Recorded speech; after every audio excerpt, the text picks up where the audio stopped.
Bom, a intuição que eu gosto de passar para a gente falar de momentos de variáveis aleatórias é fazer um pequeno paralelo com o cálculo, né? Uma vez que a gente tem uma função real, né? Se a gente considerar as suas derivadas em um ponto x0, a primeira derivada, a segunda derivada, a enésima derivada e o próprio valor da função nesse ponto, a gente consegue ter certas tendências de comportamento da função em torno desse ponto. Em particular, a gente lembra do curso de cálculo que a gente aprende a série de Taylor, né, que é justamente uma forma de escrever certas funções com base nas derivadas calculadas em algum ponto dessas funções, caso isso seja possível. Aí, a gente gostaria de pensar em algo semelhante para variáveis aleatórias. Tá? Bom, a gente já pensa que a variável aleatória é um resumo numérico do meu experimento. A gente viu que a média é um resumo numérico da minha variável aleatória.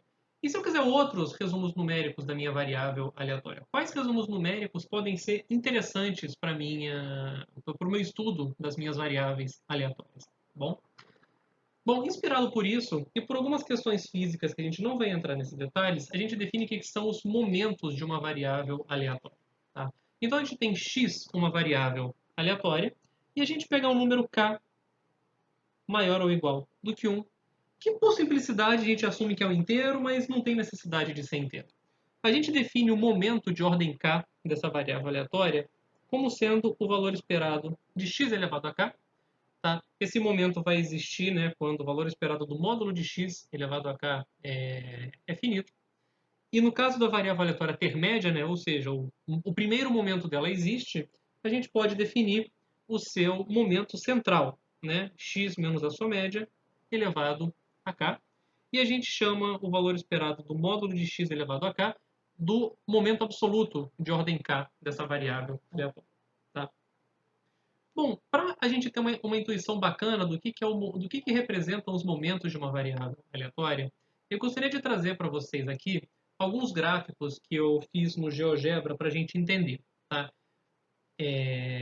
Vamos olhar para cá. Tá? A função f, que o gráfico está em verde, é a densidade da distribuição normal de média zero e variância 1. A gente consegue ver que ela tem caudas leves, no sentido de que decai muito rapidamente para zero o valor da cauda da distribuição normal. Né? Tanto que acima de 4 a gente já tem uma densidade virtualmente zero, como a gente vê das tabelas. Né? Em 4 a nossa normal já acumulou quase 1 da sua massa total de probabilidade. Enquanto que, por outro lado, se a gente olhar a função laranja aqui, ela é a densidade da distribuição de Cauchy, a distribuição que a gente viu que nem tem média. Né? Apesar dela ser centrada aqui em torno do zero, pelo fato dela ter caudas muito pesadas, tá? Ela demora muito para se aproximar do zero. Né? Se a gente for para cá, a gente vai ver que, poxa, aqui em números grandes ela ainda está acima da densidade da normal. Tá? Isso faz com que ela não orbite em torno de nenhum valor central específico igual a normal, no caso. Tá? E esse peso da cauda, ele de certa forma é medido pelos momentos. Se você olhar aqui então a fórmula que vai te permitir computar o primeiro momento da distribuição normal, né, a sua média, a gente vê, ok, multipliquei x por essa função e tive essa função em vermelho aqui. A gente vê que ela tem a cauda que é um pouquinho mais pesada do que a cauda da verde, demora um pouco mais para se aproximar de zero. Mas como a gente tem x comparado com uma exponencial, né, é claro que a exponencial sempre vai ganhar e isso vai se aproximar muito rápido de zero. Agora, se a gente fizer essa mesma comparação para Cauchy, olha só o que acontece. A gente tem embaixo um polinômio de grau 2 e aqui em cima a gente multiplica por um polinômio de grau 1. Então essa curva cinza ela é muito semelhante a alguma coisa da forma 1 sobre x, né, que integra infinito aqui para esse lado. E aqui vai integrar menos infinito, né, por conta da simetria dessa função. Então, quando a sua distribuição tem uma cauda muito pesada, os momentos são capazes de capturar isso, porque você vai estar olhando para a cauda essencialmente com um zoom, que é um fator multiplicativo aqui. Então, deixa eu voltar de novo para o caso da distribuição normal. Tá? Se eu pegar aqui, em vez de ter, por exemplo, x, eu quiser calcular o terceiro momento da minha distribuição, tá? O que eu tenho é o seguinte, né? A gente vê que, de fato, demora um pouco mais para decair para zero, mas ainda assim chega lá perto de zero. Enquanto que, né, óbvio, se você pegar aqui a distribuição de Cauchy, se ela não tem nem o primeiro momento, parece razoável ela não ter nenhum, né? Porque as potências acima vão acabar sempre ganhando. Tanto que se você botar aqui, digamos, um x², cara, é claro que isso aqui vai integrar infinito e não dá, né? A sua variável aleatória não tem momentos, porque nem o primeiro momento ela tinha. Então a gente pode pensar nos momentos que aqui nesse caso coincidem com os momentos centrais da variável aleatória, como sendo quantidades que nos permitem enxergar o peso da cauda dessas variáveis aleatórias. Isso é extremamente importante em aplicações. Então, vamos voltar aqui para os nossos slides e vamos então, agora a gente já passou pela definição, vamos então provar um pequeno teorema que reflete isso que a gente acabou de ver de modo intuitivo, né? Então, se você tem uma variável aleatória que tem o késimo momento, né, o valor esperado, de módulo de x elevado a k é finito, então, se você calcular o valor esperado do módulo de x elevado a j, né, se você tiver j menor do que k, esse valor esperado também vai ser finito. Tá? Ou seja, se a variável aleatória tem o quinto momento, ela certamente tem o quarto, o terceiro, o primeiro e o segundo. E assim sucessivamente. Isso é intuitivo pelo que a gente viu do nosso gráfico. Vamos fazer a prova desse resultado. Eu vou prová-lo aqui somente no caso contínuo, mas a prova é análoga. Tá? Bom, a gente quer inferir alguma verdade sobre o momento de ordem j da nossa variável aleatória. Então eu vou olhar para esse valor esperado aqui. Valor esperado de módulo de x elevado a j. Por definição, isso é integral de menos infinito a mais infinito, módulo de x elevado a j, densidade de x, dx. Eu vou quebrar isso em duas integrais. Né? Por quê? Porque eu quero comparar isso daqui, de alguma forma, com a seguinte quantidade de interesse. Módulo de x elevado a k. E isso tem um comportamento diferente quando a gente tem, por exemplo, módulo de x menor ou igual a 1 e quando a gente tem módulo de x maior do que 1. Então, só vou repetir aqui os dois integrandos. Tá? E agora eu vou fazer o seguinte. Olha só. Aqui, como eu tenho módulo de x menor do que 1, módulo de x elevado a j, isso daqui é maior do que módulo de x elevado a k. Eu não quero nenhuma desigualdade que me diga que o js no momento é maior do que o késimo momento. Eu gostaria de dizer que ele é menor do que o késimo momento para eu conseguir verificar a finitude dele. Então, o que é útil aqui para mim é dizer que isso é menor ou igual do que 1. Tá? Porque eu sei que x é menor que 1, logo x elevado a j é menor ou igual a 1. E aqui esse outro termo, como eu tenho x maior ou igual do que 1, tá? Para valores em módulo maior ou igual do que 1, eu sei que módulo de x elevado a j é menor ou igual que módulo de x elevado a k. Então isso aqui vai ser para mim o quê? Bom, esse primeiro termo aqui é o sinal de menor ou igual, esse primeiro termo aqui, ele se torna simplesmente a probabilidade do módulo de x ser menor ou igual a 1, tá? Porque eu vou estar integrando a densidade sobre esse conjunto. E aqui, isso vai se tornar a integral para módulo de x maior que 1, do módulo de x elevado a k, densidade de x, dx. E você repara que isso daqui é menor ou igual do que o késimo momento absoluto da minha variável aleatória. Né? Porque o késimo momento absoluto é a integral sobre a reta toda. E aqui eu excluí um conjuntinho dela. Tá? E como a função que eu estou integrando é positiva, não tem problema. Então isso vai ser menor ou igual do que a probabilidade do módulo de x menor ou igual a 1 mais o késimo momento absoluto da variável aleatória, que por hipótese é finito. Bom, probabilidade obviamente é finita, então isso daqui vai me dar um valor finito também. Tá? Isso prova esse nosso teorema que a gente viu de modo intuitivo naquele gráfico que eu mostrei a vocês. Então é importante ter isso em mente. Tá? E finalmente, para fechar esse vídeo, eu quero calcular com vocês os momentos de uma variável aleatória. Tá? E mostrar que de vez em quando essa conta pode ter algumas malandragens e ela pode ser até relativamente fácil de ser calculada sem utilizar as funções geradoras de momentos. Nem sempre isso acontece, tá? Mas nesse caso particular dá certo. Então, nesse caso, eu tenho x, uma variável aleatória contínua com função densidade e probabilidade dada por isso daí.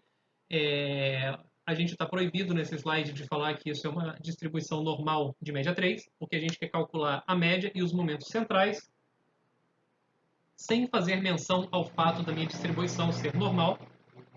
E nesse exemplo particular, eu vou conseguir fazer a conta sem olhar para a constante normalizadora. Tá? O C ali para mim vai continuar sendo um C. Eu não vou colocar que é 1 sobre raiz de 2π. Não, isso não importa para mim. Nesse caso particular, a gente consegue. Em geral, isso dá ruim. Mas nesse caso particular, funciona. Para calcular a média de x, ou você utiliza a definição e faz uma conta, tá? Mas eu quero que a gente enxergue o seguinte, tem um jeito mais fácil da gente fazer essa conta.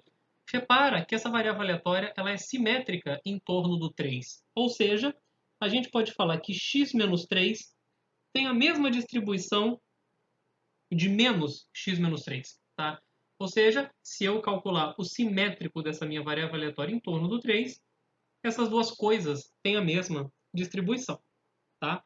Logo, se elas têm a mesma distribuição, elas têm o mesmo valor esperado. Então, o valor esperado de x menos 3 é igual ao valor esperado de 3 menos x. Quando eu abrir essa conta, eu vou ter aqui o valor esperado de x menos 3. Isso vai ser igual a 3 menos o valor esperado de x. Ou seja, 2 vezes o valor esperado de x é 6. E, portanto, o valor esperado de x é igual a 3. Fazendo muito menos conta do que calculando uma integral por partes. Tá? Então, a gente descobriu que o momento de ordem 1 é igual a 3 dessa variável aleatória. Bom, agora vamos calcular primeiro os momentos de ordem ímpar dessa variável aleatória. Bom, a gente viu que essa variável aleatória aqui, x, ela é simétrica em torno de 3.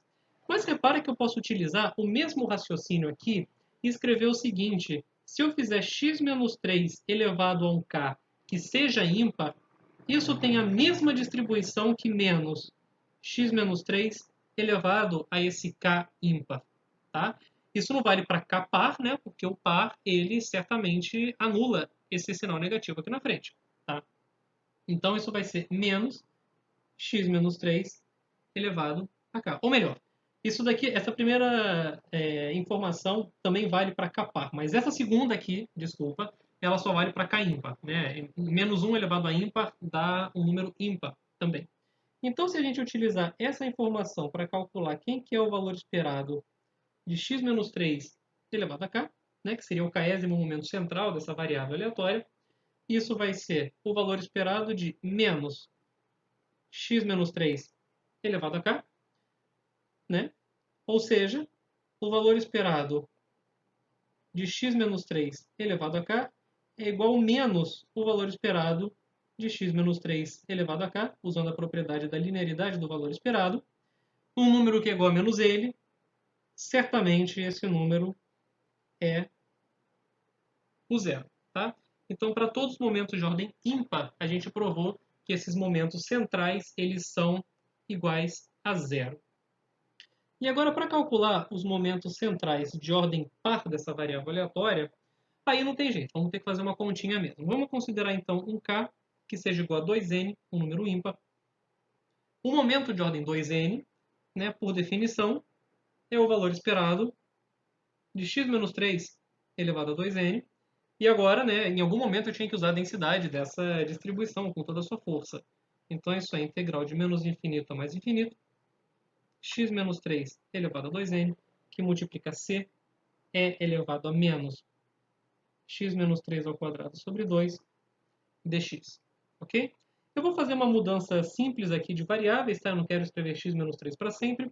Eu vou fazer x menos 3 igual a y, ou seja, só para ficar indicado aqui, eu vou fazer x menos 3 igual a y, uma mudança super simples de variáveis. E isso vai ficar, então, integral de y elevado a 2n vezes c e elevado a menos y quadrado sobre 2 dy. Ok? E aí agora eu vou fazer, então, integração por partes. Vou fazer um passo aqui para a gente enxergar. Mas antes de eu fazer a integração por partes, eu vou fazer uma seguinte malandragem. Isso eu vou escrever como integral de menos infinito a mais infinito, y elevado a 2n menos 1, c y é elevado a menos y quadrado sobre 2 dy. Tá? É porque, lembra, né, a gente não consegue encontrar uma primitiva para a densidade da normal. Então, eu tenho que fazer alguma mandinga aqui para conseguir dar certo. Eu vou chamar esse termo aqui de u e eu vou chamar esse termo aqui de dv. Então, isso aqui vai dar para mim que quando eu botar u aqui, vai dar y elevado a 2n menos 1. Quando eu botar v aqui, vai dar menos c y elevado a menos y quadrado sobre 2, para y indo de menos infinito até mais infinito.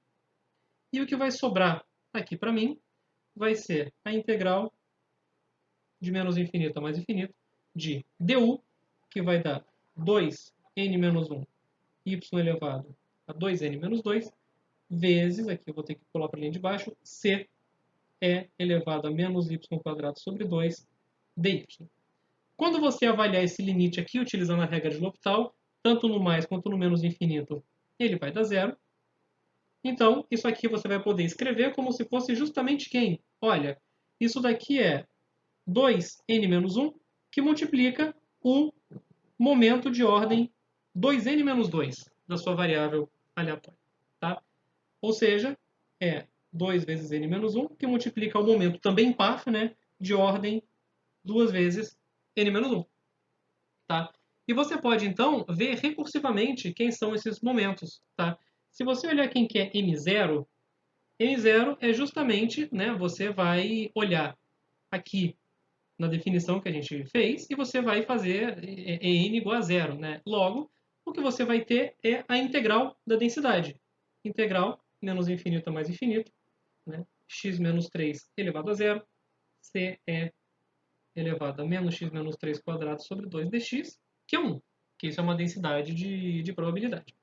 Se você quiser calcular m2, tá? O segundo momento da sua variável, segundo momento central da sua variável aleatória, basta você fazer n igual a 1. Aqui, né? N igual a 1, você tem m2. Então, você, se botar n igual a 1 nessa fórmula, você vai ter que m2 é igual a 2 vezes 1 menos 1, que multiplica m0. E isso vai dar 1. O m4, analogamente, né? Você vai fazer n igual a 2 aqui.